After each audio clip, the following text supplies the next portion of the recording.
Galera, vou falar hoje sobre calor sensível e calor latente. São questões do PISME, que é o vestibular seriado da Universidade Federal de Juiz de Fora. Vale a pena você prestar atenção. Ah, e não se esqueça, por favor, inscreva no meu canal, tá? O canal precisa subir, precisa aumentar o número de inscritos para poder aparecer um pouco mais no YouTube. O YouTube meio que esconde canais pequenos, então eu queria uma força de vocês aí na inscrição no meu canal. Exercício número 1. O gráfico abaixo mostra a variação de temperatura de um corpo de 20 gramas em função da quantidade de calor a ele fornecida. Durante o processo, o corpo sofre uma transição de fase, passando do estado sólido para o estado líquido. Assinale a alternativa correta. Galera, isso aqui é muito importante. Isso aqui é a curva de aquecimento para um determinado corpo.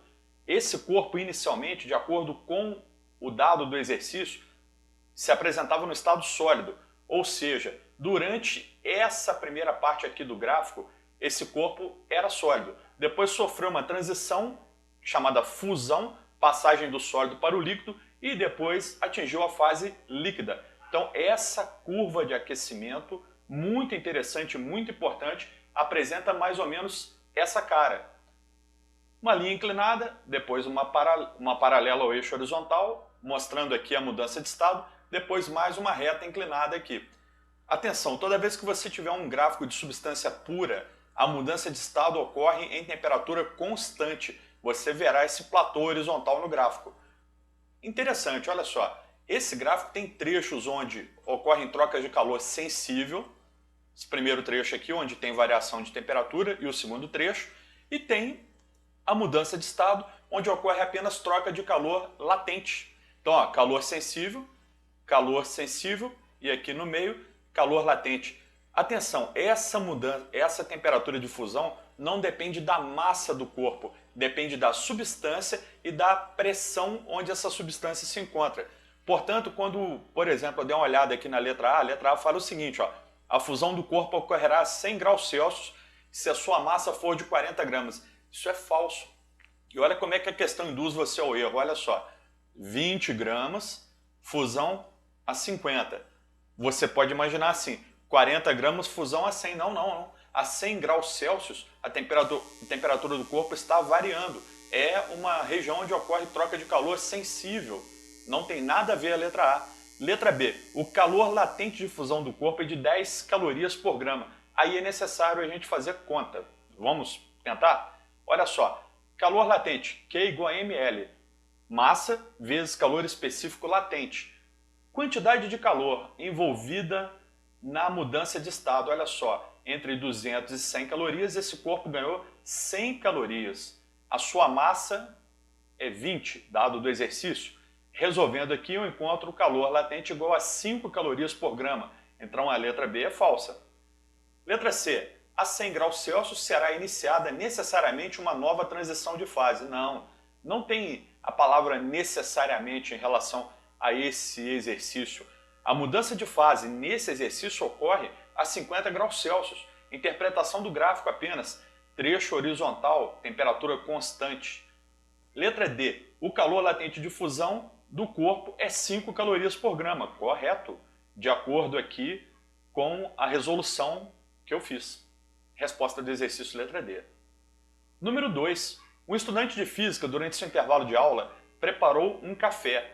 Durante o processo, ele utilizou uma vasilha com 1 litro de água, cuja temperatura inicial era de 21 graus Celsius.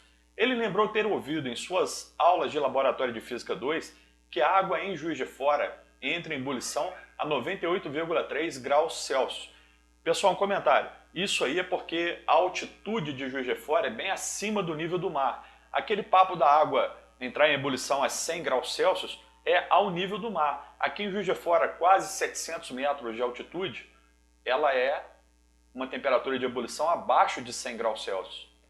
Sabendo que os processos ocorreram a pressão constante, o estudante chega às seguintes conclusões. Aí não tem jeito, galera. Aí nós vamos ter que testar um por um, com conta, com interpretação de texto, com muito cuidado. Então a ideia agora é a seguinte. O estudante tem 1 litro de água, temperatura inicial 21.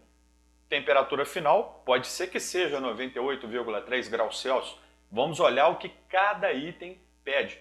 Mas atenção, é interessante lembrar que lá na prova do PISME, em algum lugar da prova, tem a densidade da água.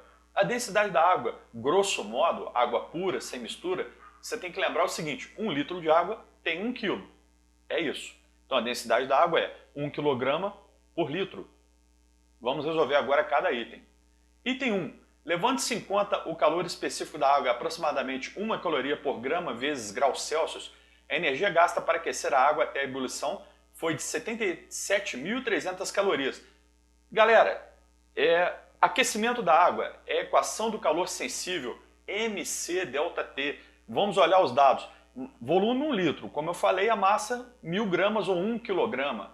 Então, M, 1000 gramas. Essa unidade aqui usa grama, eu vou usar a massa em grama. C, calor específico sensível, dado também 1 caloria por grama vezes graus Celsius. Variação de temperatura, temperatura final menos temperatura inicial. A temperatura final desse enunciado foi 98,3, temperatura de ebulição da água. Então, resolvendo isso, mc ΔT, substituição direta de fórmula, 77.300. A única coisa que você tem que prestar atenção é volume de 1 litro, massa 1 kg ou 1000 gramas. Isso aqui serve apenas para a água. Número 2. Após a água entrar em ebulição, a temperatura da água aumentou até 118,3 graus Celsius. Não. Após entrar em ebulição e durante todo o tempo onde a água está em ebulição, a temperatura da água era constante e igual a 98,3 graus Celsius. Temperatura de ebulição aqui em Juiz de Fora. Então, o número 2, falso. 3. Durante o processo de aquecimento, o volume da água não se alterou. Falso. A água acima de 4 graus Celsius, ela dilata durante o processo de aquecimento. Então, acontece o seguinte, de 0 até 4 nós temos uma contração, uma diminuição de volume da água. Acima de 4 graus Celsius, o volume da água aumenta. Então, o volume da água vai aumentar na variação de temperatura de 21 graus Celsius até 98,3. O volume com certeza se alterou. Número 4. A quantidade de calor fornecida para a água após ela entrar em ebulição é gasta na transformação de fase líquido-gás. Isso aí, na ebulição. Essa quantidade de calor durante a mudança de estado chama-se calor latente. Então, resposta correta, olha só, itens corretos 1 e 4. Resposta do exercício. Letra A. Estão corretas 1 e 4. Número 4. Um bloco de cobre, tendo 75 gramas de massa, é retirado de um forno e imediatamente mergulhado em um recipiente que contém 20 gramas de água. A temperatura da água varia de 12 graus Celsius para 27 graus Celsius. Sabendo-se que a capacidade térmica do cobre e da água são, respectivamente, Cc igual a 0,093 calorias por grama vezes graus Celsius e Ca igual a 1 caloria por grama vezes graus Celsius, determina a temperatura do forno. Galera, atenção, essa questão foi anulada no PISME. Eu coloquei aqui sem crítica, é apenas um comentário. Eu só quero mostrar a vocês por que essa questão foi anulada. Olha só, nem vou continuar fazendo nem lendo. Ela foi anulada por isso aqui. Capacidade térmica, aqui você tem um C maiúsculo, que a princípio não tem problema, mas olha a unidade de capacidade térmica. A unidade de capacidade térmica não é essa. Essa é a unidade de calor sensível. Capacidade térmica seria caloria por grama. E só isso. Então, essa questão teve que ser anulada porque esse dado aqui não corresponde à capacidade térmica. Ele corresponde ao calor sensível do cobre e logo depois corresponde ao calor sensível da água e não à capacidade térmica do cobre e nem à capacidade térmica de um determinado corpo de água. Questão anulada. Questão 5. Uma pessoa de 80 kg está com febre e a temperatura de seu corpo é de 39 graus Celsius. Uma forma de se abaixar a temperatura desta pessoa é colocá-la em uma banheira com água, a uma temperatura inicialmente mais baixa que a da pessoa. Admita que haja trocas de calor somente entre o corpo dessa pessoa e a água da banheira, que está a 27 graus Celsius, e despreze a produção contínua de calor do corpo humano. Considere também que o calor específico do corpo humano e da água sejam iguais, e a densidade da água seja igual a 10 elevado ao cubo quilograma por metro cúbico, ou seja, 1000 quilogramas por metro cúbico, que equivale a 1 grama por centímetro cúbico. No equilíbrio térmico, para que a temperatura da pessoa e da água seja 37 graus Celsius, o volume de água necessário será... Vamos pensar juntos, olha só. A pessoa está com o corpo superaquecido, 39 graus Celsius, está com febre. Entra na água com temperatura menor que o seu corpo.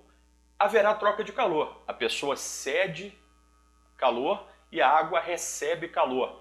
Mas pelo equilíbrio energético, né, a interpretação das trocas de energia desse exercício, nós podemos afirmar o seguinte: a quantidade de calor cedida pela pessoa mais a quantidade de calor recebida pela água tem que dar zero. Imagine vocês, por exemplo, que a pessoa perde, sei lá, menos 1000 calorias e a água ganha essas 1000 calorias. Menos 1000 mais 1000 tem que dar zero. Então, observem bem aquela condição de conservação da energia, né? A energia na natureza não pode ser criada e nem destruída. Então, a pessoa cedeu calor, cedeu energia, a água recebeu essa energia. A soma das duas dá zero. Olha só, calor cedido mais calor recebido é igual a zero. Atenção, esses aqui são os dados do exercício. Massa da pessoa, 80 kg. Calor específico da água, 1 caloria por grama vezes graus Celsius. E a densidade da água, 10 ao cubo quilograma por metro cúbico. As unidades eu vou trabalhar depois nisso, se for o caso. Vamos tentar resolver primeiro a ideia de achar a quantidade de água necessária para diminuir a temperatura da pessoa.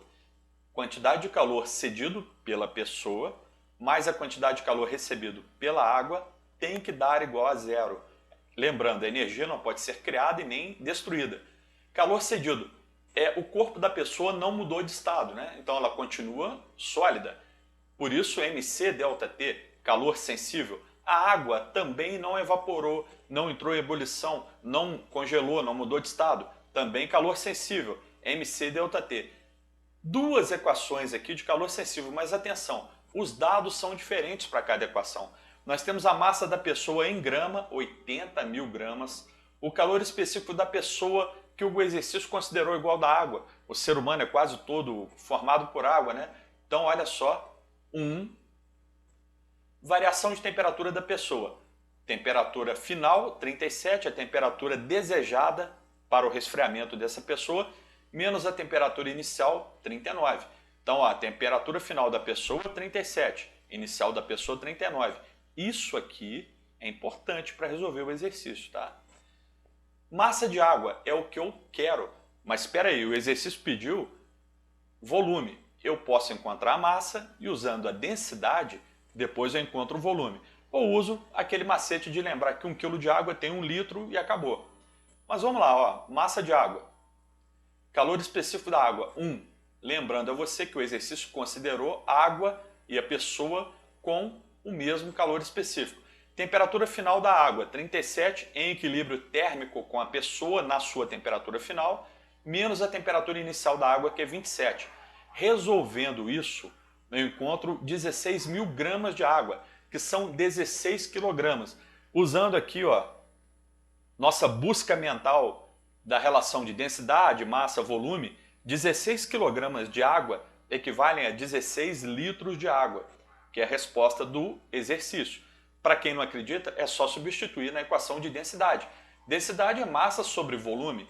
Densidade da água foi dada, a massa da água eu encontrei, 16 kg, e acho esse volume aqui, olha só, 16 vezes 10 elevado a menos 3 metro cúbico. Mas atenção, já fica a revisão para você. 10 elevado a menos 3 metro cúbico significa litro. Então, olha só, 16 vezes 10 a menos 3 metros cúbicos são 16 litros. Resposta do exercício. Pessoal, olha só, agora um vídeo especial. Por quê? Porque depois que eu acabei de gravar essa aula, eu vi que eu tinha errado a numeração de alguns exercícios. Para vocês não ficarem na dúvida na hora de assistir a aula, vou passar agora a numeração correta nesse vídeo. A solução está certinha, tá? e eu não tenho tempo de regravar a aula toda. Mas eu gostaria que vocês só observassem esse finalzinho do vídeo para olharem com cuidado a numeração correta de cada exercício. E, claro, na apostila que eu vou colocar no AVA, essa numeração vai estar certinha. É só para corrigir mesmo esse vídeo. É tipo uma falha de gravação. 2. Exercício 3, tá? E o último 4, o exercício da banheira. Então é isso, galera. Muito obrigado pela atenção e até a próxima aula.